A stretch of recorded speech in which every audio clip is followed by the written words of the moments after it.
another layer of this story that I've been working on and I've been trying to perfect, and that's my plan to perfect it, is the hip-hop layer, or the way I intertwine hip-hop into the story.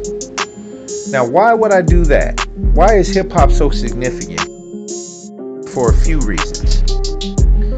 It is documented that hip-hop was born. The birthday that they give hip-hop is August 11th, 1973.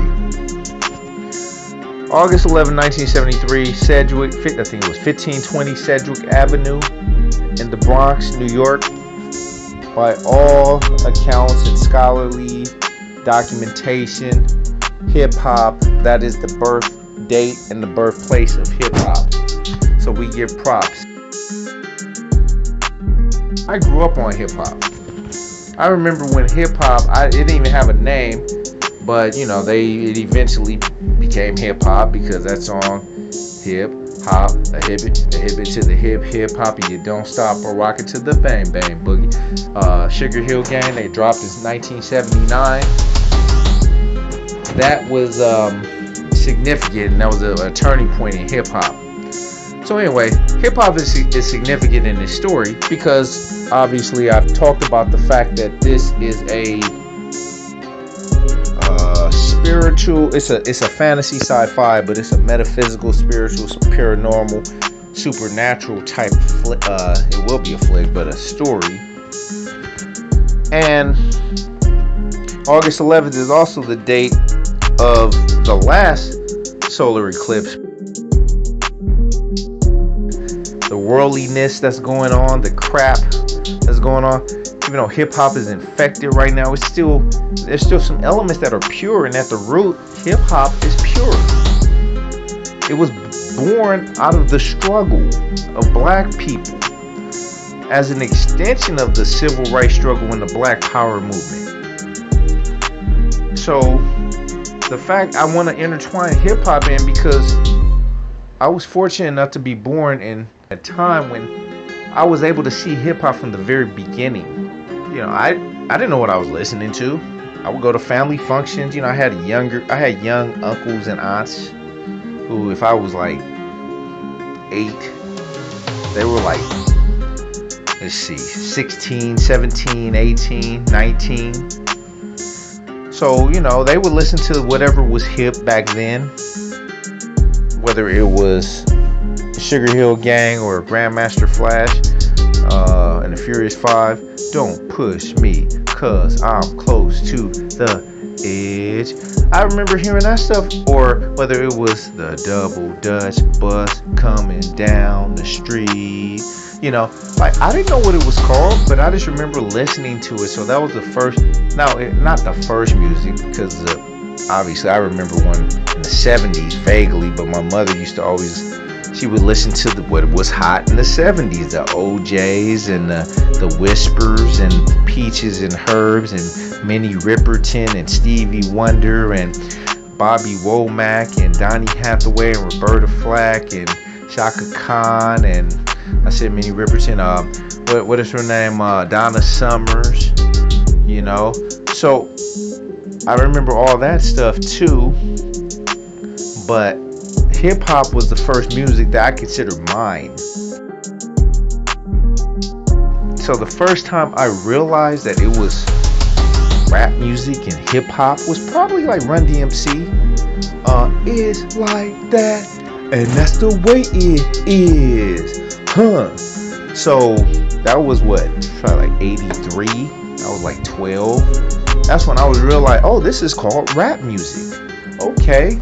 So from that point on, that's all I'm listening to. I'm 12 years old, 13 from LA. So it's like listening to East Coast, but we also had our movement on the West Coast.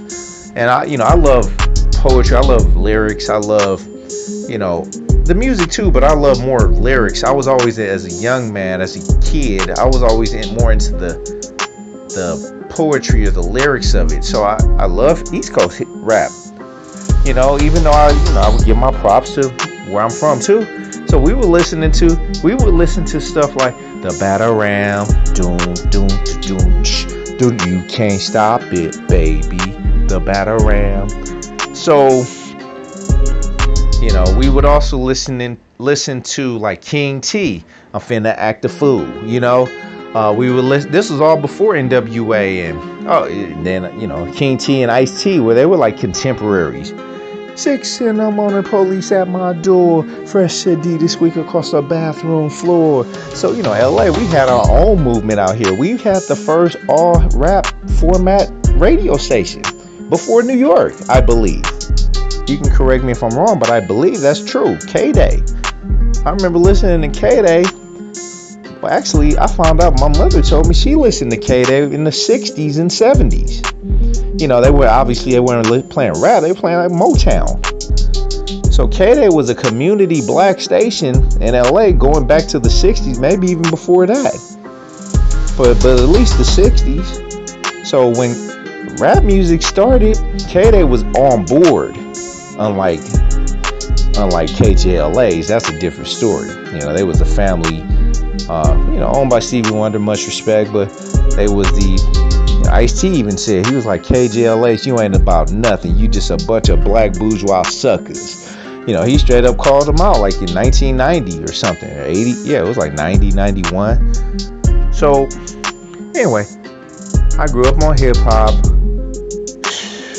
I remember I saw somebody post on Facebook a few years ago. I went to Burners with. I went to high school with.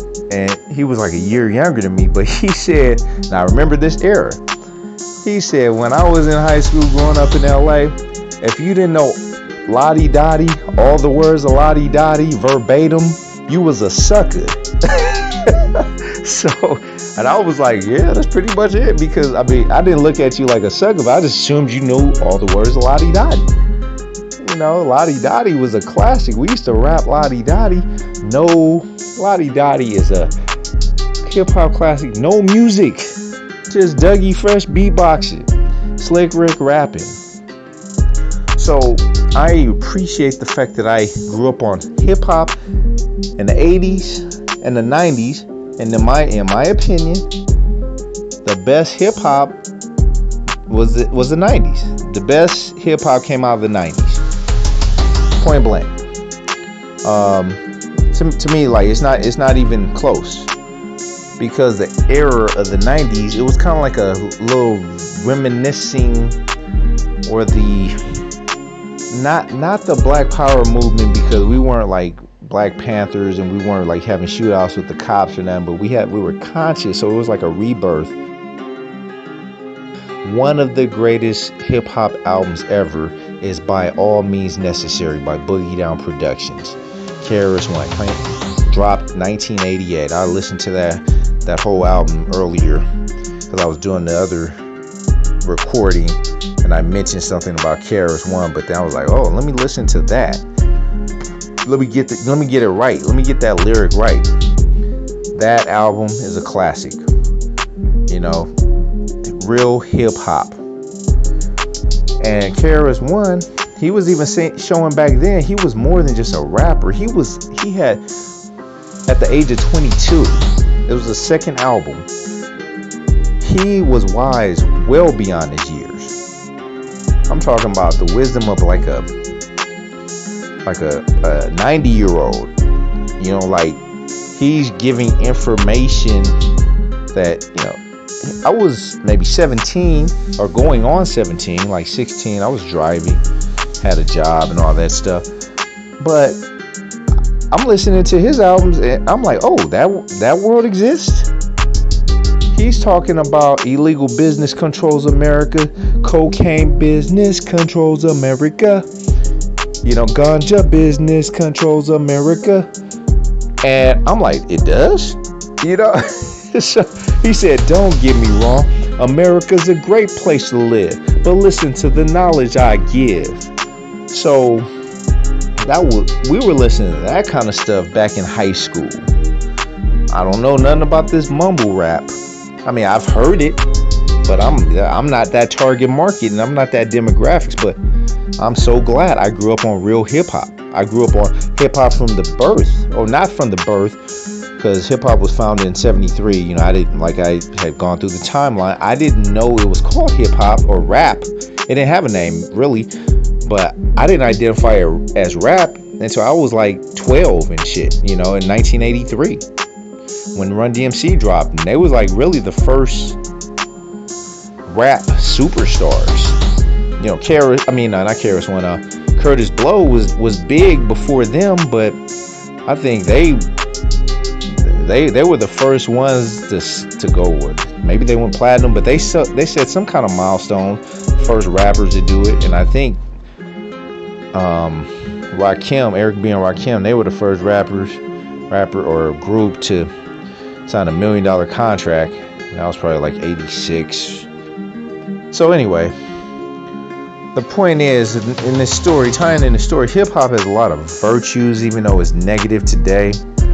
There's a lot of virtues, and KRS-One he's the founder of the Temple of Hip Hop, and he outlines a lot of things. Not just outlines it, but he goes into detail in the gospel of hip hop. It's very deep. I mean, he connects it to not just the civil rights struggle, but just the struggle of black people in America, period. And obviously it's extended to the world, but started in America. And obviously as a kid from LA, so I'm not going to pretend like it was founded in LA. Obviously I give props to New York. But like I mentioned before, LA had its own movement. You know, in addition to K-Day, we had the only black movie theater in the country, the Baldwin Theater. And I used to live in the jungle, and we used to walk to the Baldwin Theater. When me and my cousin Akeem, when he would spend the night, we were like 12, 13, okay, like 11, 12, 13. I lived there from the age of 5 to 14, but I'm saying when we were walking to the Baldwin, we saw Crush Groove. We used to sneak in the movies. Crush Groove, the Disorderlies with, you know, the Fat Boys. So anyway, hip hop has played a big part of my life. That's my point. I used to do graffiti. I mean, not just on the side. You know, when I got to high school, and that's one regret that I have, not playing sports in high school. But I still had a good time, and I still was kind of popular, even though I didn't play sports. But that's, I had played sports from the age of 8 all the way through 13, all the way to 14 really, or, you know, as I turned 14. So I was very active. In addition, I practiced martial arts and, you know, taekwondo, and played the guitar for a little while. You know, learn how to read music. Mom's kept me in all that. She kept me busy, you know. Much props to moms. But when I got to high school, she said, you know what? You don't have to play. You can play if you feel like playing. You know, and I said, what? I got a choice? And of course, I'm like, what? I ain't doing shit. So, I mean, just keeping it real. I'm like, shit, spent all these years her making me do shit. No, I ain't doing nothing. So I started running with, you know, obviously I knew Dennis from elementary school, from Transfiguration. But, you know, Dennis and Che.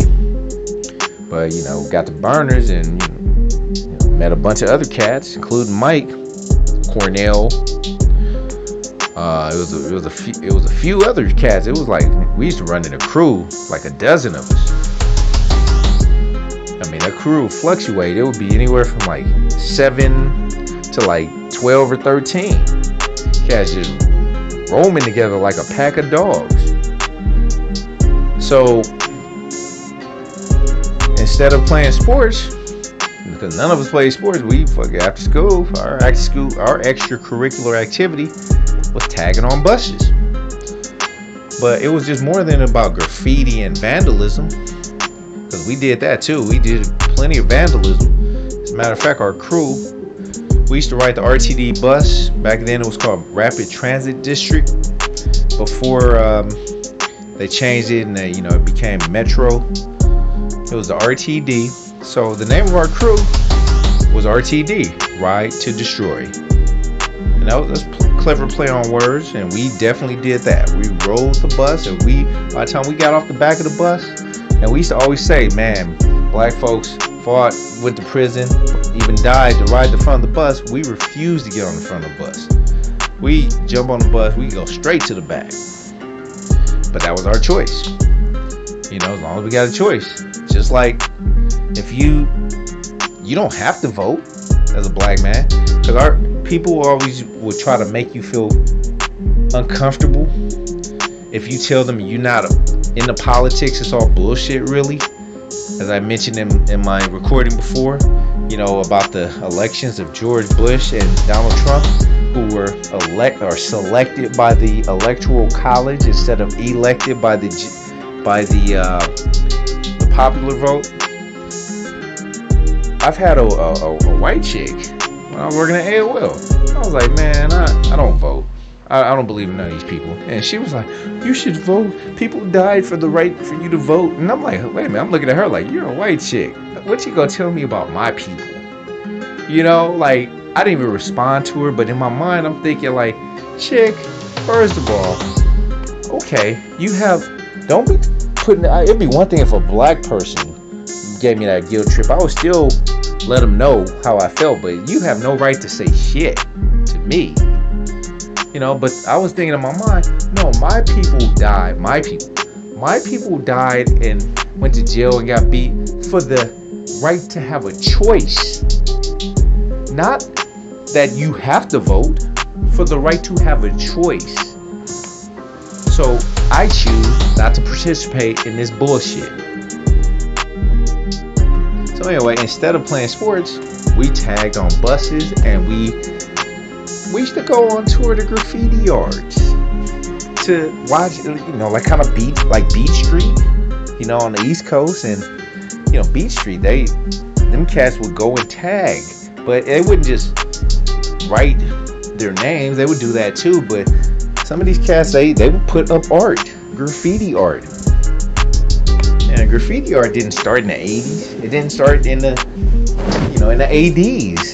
They were doing graffitis thousands of years ago in caves, and even in Rome, Greece, Persia, they got graffiti up. So graffiti runs deep, and I wasn't the artist, but I used to fuck with artists in high school, and not just in high school. That was a connection. We used to travel around the city, and we'd be well known. Just our names. People would know our names and our crews. And we would go and look at art from different yards and different, not just alleys, but like abandoned areas where they was building stuff in LA. And we used to go on tours, just like Beach Street.